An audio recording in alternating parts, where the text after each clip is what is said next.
nimukomere ko ndi hamwe nawe ninde wabashobora. Mwongeye kwirirwa abakunzi ba Tudi Trust TV. Uyu ni wa mwanya w'ibiganiro tubagezaho ibiganiro mukunda. Turabashimira mwe mwakoze subscribe, mukarayikinga, mugasharinga, mugaduha comment. Izo comment tuba tuzikeneye kugira tubakorere byinshi byiza mwifuza. Uyu mwanya nanone turi kumwe n'umukobwa hano. Reka dutangira twibwira. Tuguhaye ikaze. Murakoze. Amazina yanjye nitwa Sylvine. Ndi umuririmbyi. Murakoze. Urakoze, uri umuririmbyi, uraramisha. Ni ubwa mbere twakiriye. Noneho rero kora mu nganzo. Kora mu nganzo utangire abadukurikiye nyine bumve.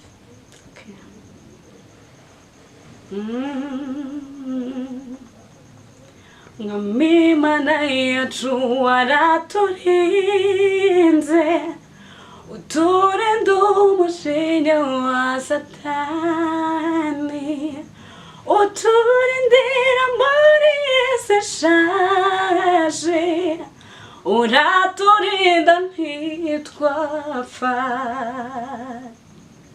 Ishimwe ni ryawe, ishimwe ni ryawe, ishimwe ni ryawe Yesu. Amen. Wow. Uririmba neza Sylvine. Murakoze. Ufite imyaka ingahe se Sylvine? Yakujuje imyaka 22. Yeah. Ufite ijwi ryiza cyane. Murakoze. Abantu bose bajya babikubwira se? Ni njye n'ubikubwira? Ntabwo ari wowe wenyine ubimbwiye. Urumva iyo tujya kuririmba turirimbira mu bantu batandukanye benshi. Ntabwo rero abantu babura kubwira wakoze, warembye neza, ijwi ryiza, ntabwo abo ngo babura cyane. Ndababona pe. Watangiye kuprovinga iyo mpano yawe ryari? Byatangiye kera ndi umwana pe, ariko kugira ngo bijye hanze abantu babibone ko mbifite byo byaje nsa naho ntangiye kugira mu bwenge, kuko byatangiye ndi umwana muto ufite nk'imyaka 8. Mu rugo ni hehe? Mu rugo ni ku Gisozi. Sylvine rero wakongera ukatunyurizaho kandi karirimbo twaryohewe cyane. Twaryohewe cyane pe. Yeah.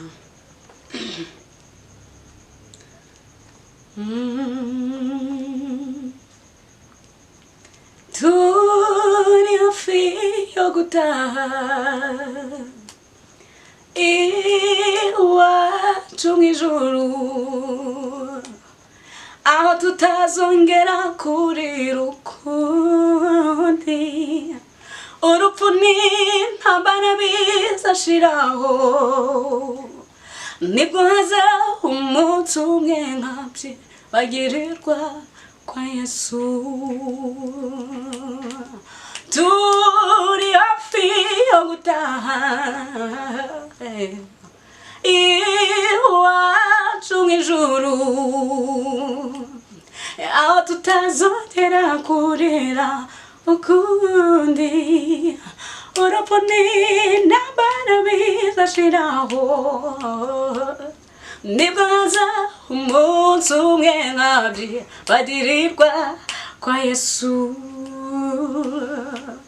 Nibwo haza umunsi umwe nkabye bagirirwa kwa Yesu.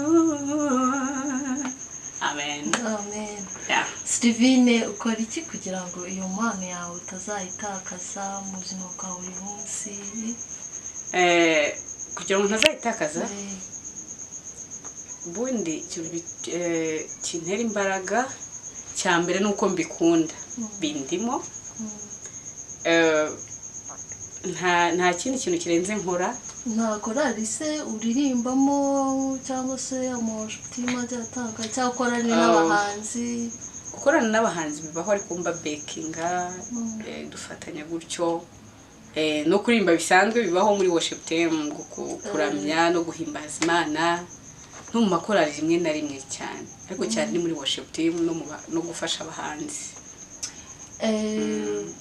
Muri societe nyine mu buzima busanzwe bwa gikristo ubona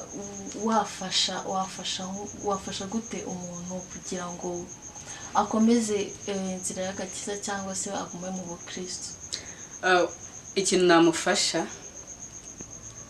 nanjye ntago najya kure mu mpano Imana yampaye naho nahera. Naririmba uko kuririmba birabohora, kuririmba bituma wawundi ufite agahinda abohoka, nanjye bijya bimbaho. Rero naririmba kuko Imana yampaye umugisha wo guhimba, kuririmba byose ndabikora rwose. Ndandika indirimbo zabizanjye bwite cyangwa se kwandikira amakorali, byose ndabikora kandi ntekereza neza ntashidikanya yuko byafasha abantu bose. Kandi uwari ushaka kwiyahura, ufite agahinda, ufite umubabaro mu mutima, kuririmba biromora, nzi neza ko hari cyahinduka. Murakoze cyane Sylvia rwose, uziko udafite impano, ufite impano nyinshi. Bigenda byungikanya nge ariko nabibonye. Ikiganiro cyacu kigejeje ku musozo, ni iki kiri ku mutima wabwira abantu ku bijyanye nk'abantu batakunda kwita ku mpano yo kuririmba, bumva nyine ari ibintu biri aho, niyo nama watanga? Abantu batabyitaho rero, hari igihe umuntu atabyitaho wenda yumva yabisuzuguye, ariko ku bantu batabyitaho babikunda pe, abo bo nababwira ngo icyambere no kudacogora, ni ugukora ugakora cyane utitaye ngo ndi kubyica cyane. Hari groupe najyaga mfasha, naririmbagamo ku ishuri, bagiraga icyo kibazo, ukamubwira aririmba ati oya ndabizi ni wowe ubishoboye, ngereka mpame gutya, ariko iyo ukoze cyane ugenda ubona feedback nziza. Nubwo itangira riragora kumva kuzaririmba neza wenda nka runaka cyangwa se nk'abandi benshi cyane baririmba, ntago umuntu ahita abyiyumvisha ko yabishobora, ariko byose nyine utera intambwe imwe ibintu kabiragiza Imana nayo igatera 99. Murakoze cyane Sylvine, orangera turirimbire indi ndirimbo. Murakoze. Ndi kugenda ndirimba utuntu tw'uduce nuko ariko tugiye tumfasha cyane. Ariko tugiye tumfasha cyane. Hari indirimbo ya ambasada nkunda, iravuga ngo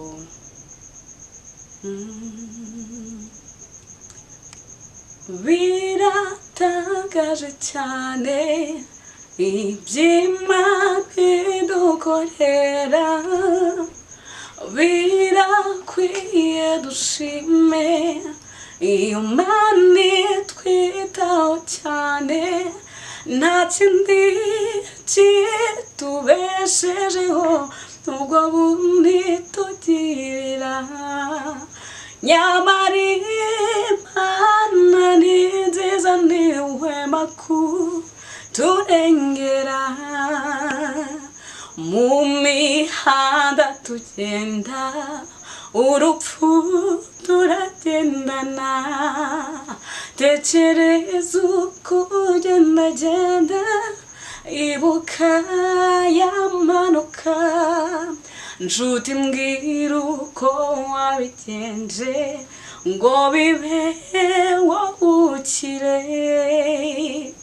Biratangaje cyane iby'Imana idukorera, ariko ikibabaje ntitujya tubyitaho cyane, nyamara Imana ni nziza ntihwema kuturengera, nyamara Imana ni nziza ntihwema kuturengera. murakoze cyane murakoze urakoze Sylvine. Sylvine indirimbo zo mu gitabo zo nk'ugize ziririmba ndumva nta kurekura utandirimbiye utaturirimba. indirimbo yo mu gitabo hari indirimbo nayo nkunda iravuga ngo dore ibendera ya Yesu iramanitse ngo waraja huru yaryo ngo atabarabe ati mwendaje nimukomere kondi hamwe namwe ninde wabashobora ko ingabo za Satani zirakomeye tudafite umwami Yesu zaduhindura ati ndaje nimukomere ko ndi hamwe nawe ninde wabashobora ati ndaje nimukomere ko ndi hamwe nawe ninde wabashobora. Amen. Andi mundayikunda cyane. Ahantu hose wisangayo pe. Murakoze no kugenda tugerageza bizemera. No mu ndirimbo zo mu gitabo birakorera se kubihuza n'ubuzima bwawe bwa buri munsi. Okay. Rero ikintu gikunda kikurimo kitakuriho ahubwo kikurimo. Ntabwo kuvuga. Ukuvuga ngo muri gahunda zose ugira ntabwo ukiburira gahunda, ntabwo ukiburira umwanya nubwo umwanya waba muto. Ndagerageza nubwo ubuzima buba butoroshye. Urakoze cyane Sylvine, turagushimiye cyane kwitabira kuza kutunezeza n'abakunzi bacu ba Trust TV. Ikiganiro nakagaruka abakunzi ba Trust TV. Umutumirwa wacu tuzongera tumutumire. Ikiganiro nakagaruka turabashimira mwebwe mukora subscribe, mugarayikinga, mugatanga comment. Turabashimiye.